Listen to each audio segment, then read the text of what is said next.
नमस्कार विद्यार्थ्यांनो, आज आपण इयत्ता 7वी मराठी बालभारती पाठ क्रमांक 11 बालीबेट या पाठाचा स्वाध्याय बघणार आहोत। प्रश्न 1, खालील आकृती पूर्ण करा। या आकृतीमध्ये काय लिहायचं आहे? बालीबेटावरील विविध ललित कला लिहायच्या आहे। तर बघा, कुठल्या कुठल्या ललित कला आहे? नृत्य, गायन, चित्र आणि शिल्प। प्रश्न, बेटाचे वर्णन करण्यासाठी लेखकांनी वापरलेले शब्द, त्यानंतर बालीबेटावरील कलांसाठी लेखकांनी वापरलेले शब्द। वर्णन करण्यासाठी रत्नजडित कंठ्यातील कंठमणी हे शब्द वापरलेले आहे। त्यानंतर ललित कलांचा रंगीबेरंगी गोफ कलांसाठी शब्द वापरलेले आहेत। प्रश्न 2, खालील कल्पना स्पष्ट करा।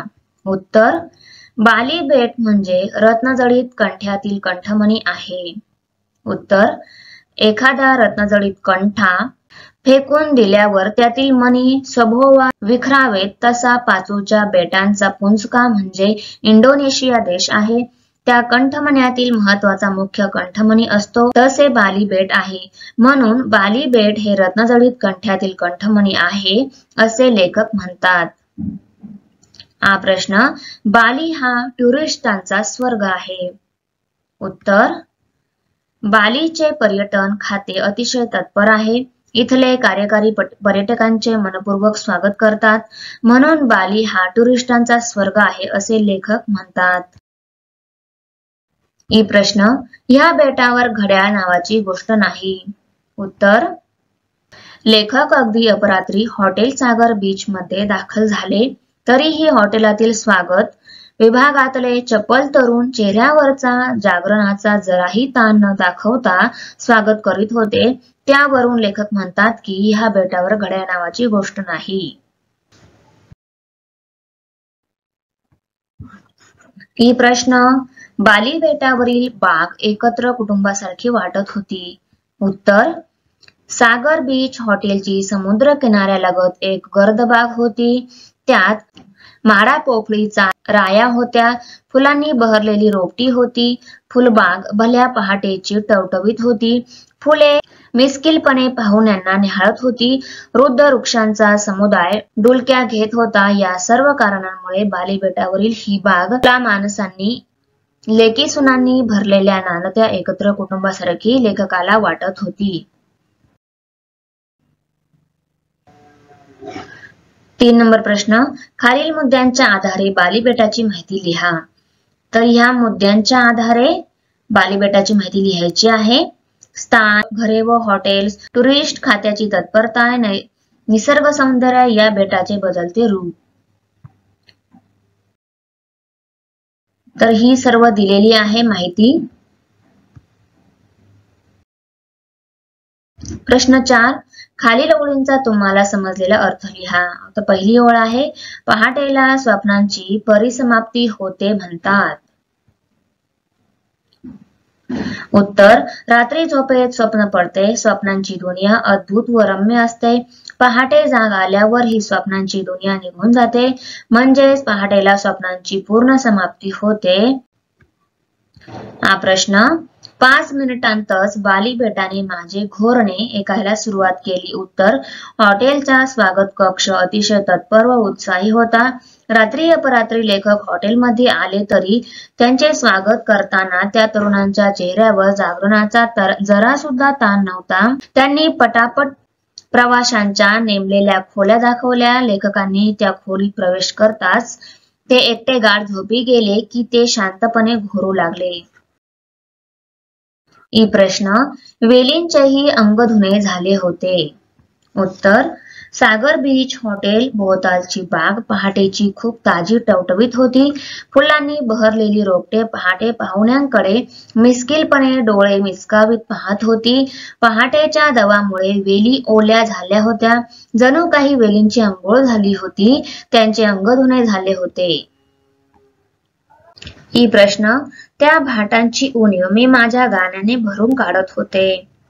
उत्तर, पूर्वी राजदरबारी गायक असत, ते गाऊन राजाचे मनोरंजन करीत। या गायकांना भाट म्हटले जाई। पक्षी म्हणजे सृष्टीचे भाट होत।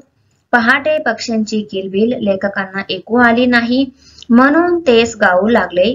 पक्षीरूपी भाटांची कमतरता लेखकांनी स्वतःच्या गळ्याने भरून काढली.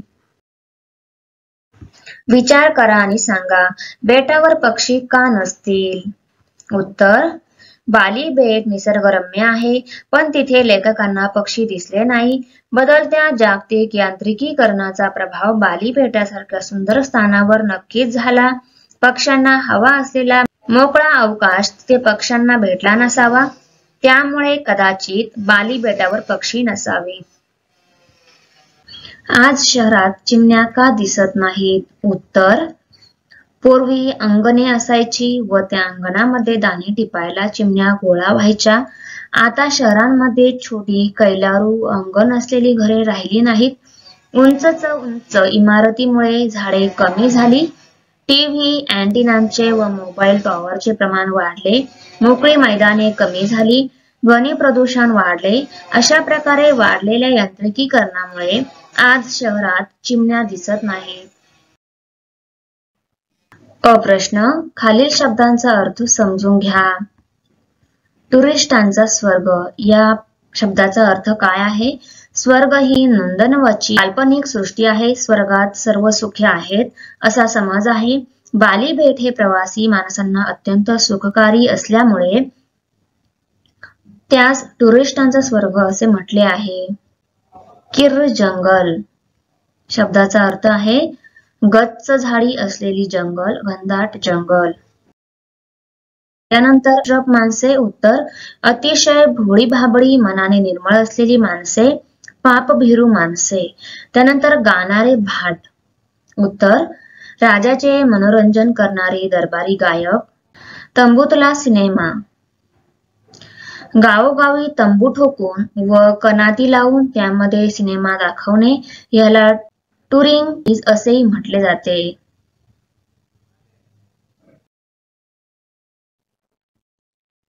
हा प्रश्न, खालील शब्दांचे प्रत्येकी 2 भिन्न अर्थ लिहा. पहिला शब्द आहे अभंग.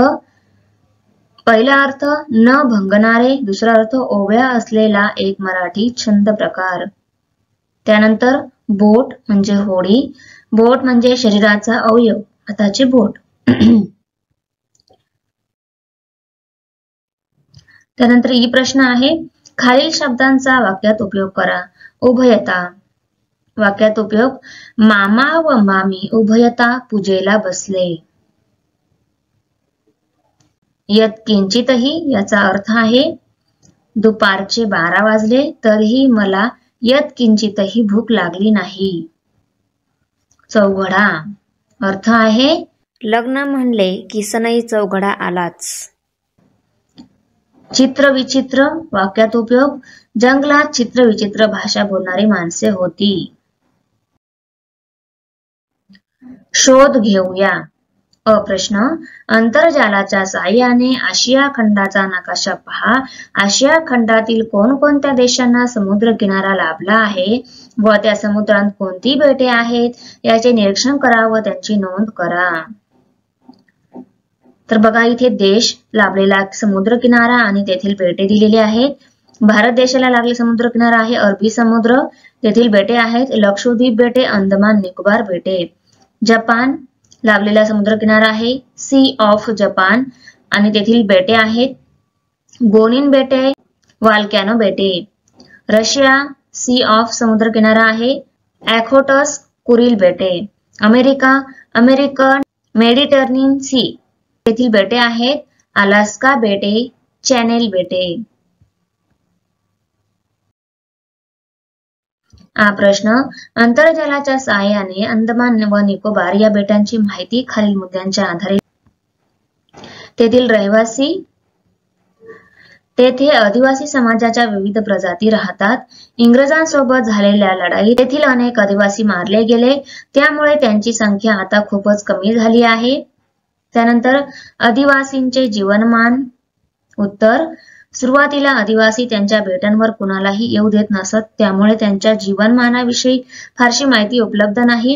हे आदिवासी शिकार करत, जंगली सुवर, मासे, फळे हे त्यांचे खाद्य. शेती करण्याची पद्धत त्यांना माहीत नव्हती, परंतु आता त्यांच्यात बदल होत आहे, ते देखील आधुनिक समाजाचा भाग बनत आहे.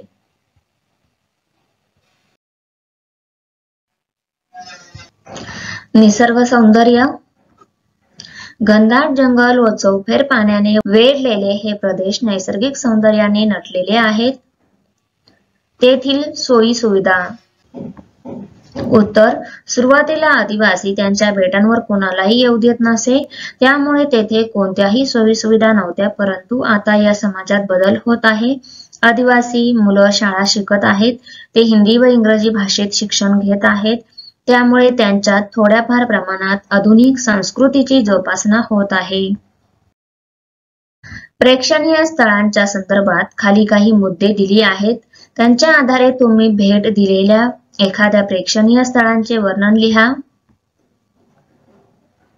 तर प्रेक्षणीय स्थळांबद्दल परिसर, वैशिष्ट्ये, स्थळ, लोकपरंपरा, आख्यायिका, कथा, निसर्ग सौंदर्य यांबद्दल वर्णन करायचे आहे. तर बघा, त्र्यंबकेश्वर हे शहर भारत देशाच्या महाराष्ट्र राज्यातील नाशिक जिल्ह्यात नाशिक पासून 18 किलोमीटर अंतरावर असलेल्या ब्रह्मगिरी पर्वताच्या पायथ्याशी आहे. हे शहर मुंबई पासून 165 किलोमीटर अंतरावर असून समुद्री सपाटीपासून 3000 फूट उंचीवर आहे. त्याच ठिकाणी शंकराच्या 12 ज्योतिर्लिंगापैकी एक ज्योतिर्लिंग त्र्यंबकेश्वर या नावाने प्रसिद्ध आहे. गोदावरी नदीचा उगम देखील तेथूनच झाला. हे तीर्थक्षेत्र ब्रह्मगिरी पर्वताच्या निसर्गरम्य परिसरात वसलेले असल्याने येथे 12ही महिने भाविकांची गर्दी असते. 10व्या शतकातील शिलाहार राजा झंज याने गोदावरी ते भीमा दरम्यानच्या 12 नद्यांच्या उगमस्थानी एकूण 12 शिवालय बांधली. त्यांतील एक हे शिवालय आहे. भारतात फक्त त्र्यंबकेश्वर या ठिकाणीच नारायण नागबली, त्रिपिंडी, कालसर्पशांती, विष्णुबली, उत्तर क्रिया, लघुरुद्र हे धार्मिक विधी केले जातात. गावात अनेक प्राचीन देवळे आहेत. त्यावरील कोरीव काम पाहण्याजोगे आहे. गावामध्ये राहण्याची उत्तम व्यवस्था आहे. नाशिकहून दर तासाला बस गाड्यांची सोय आहे. येथून ठाणे जिल्ह्यातील जव्हार येथे जाणारा नयनरम्य असा घाट रस्ता आहे. माहिती मिळवूया. केल्याने देशाटन. त्वरा करा, त्वरा करा. आजच लक्ष्मी टूर्सला भेट द्या. लक्ष्मी टूर्स तर्फे आयोजित उन्हाळी सुट्टीतील खास परदेश सहल इथे सहल आयोजित केलेली आहे. मे महिन्यामधली टुरिस्टांनी. संपर्कासाठी कार्यालयाचा पत्ता लक्ष्मी टूर्स, लक्ष्मीकांत बिल्डिंग, लक्ष्मीनगर, पुणे. जाहिरात वाचा. त्या आधारे खाली दिलेल्या प्रश्नांची उत्तरे लिहा. आपण जाहिरात वाचलेली आहे. प्रश्नांची उत्तरे बघूया. सहलीचे आयोजक कोण आहेत? उत्तर, लक्ष्मी टूर्स हे सहलीचे आयोजक आहेत. दुसरा प्रश्न, सहलीची वैशिष्ट्ये कोणती? उत्तर, उन्हाळी सुट्टीत खास परदेश सहल. त्यानंतर 28 फेब्रुवारी पर्यंत नोंदणी करणाऱ्याला प्रवास भाड्यात 50% सवलत व भेटवस्तू. सहलीला जाण्यासाठी नोंदणी करणाऱ्याला सवलत का दिली असावी हे तुम्हाला वाटते? उत्तर, भरपूर व जलद नोंदणी व्हावी, खूप प्रवासी मिळावेत म्हणून सहलीला जाण्यासाठी नोंदणी करणाऱ्याला सवलत दिली असावी असे मला वाटते. प्रस्तुत जाहिरात विश्वसनीय आहे असे तुम्हाला वाटते का? जाहिरातीतील कोणती गोष्ट तुम्हाला अविश्वसनीय वाटते? उत्तर, प्रस्तुत जाहिरात विश्वसनीय नाही असे मला वाटते. जाहिरातीत परदेश सहल म्हटले आहे व चित्र बसचे दिले आहे. तसेच 2 महिने आधी नोंदणी का ते कळत नाही, या गोष्टी अविश्वसनीय वाटतात.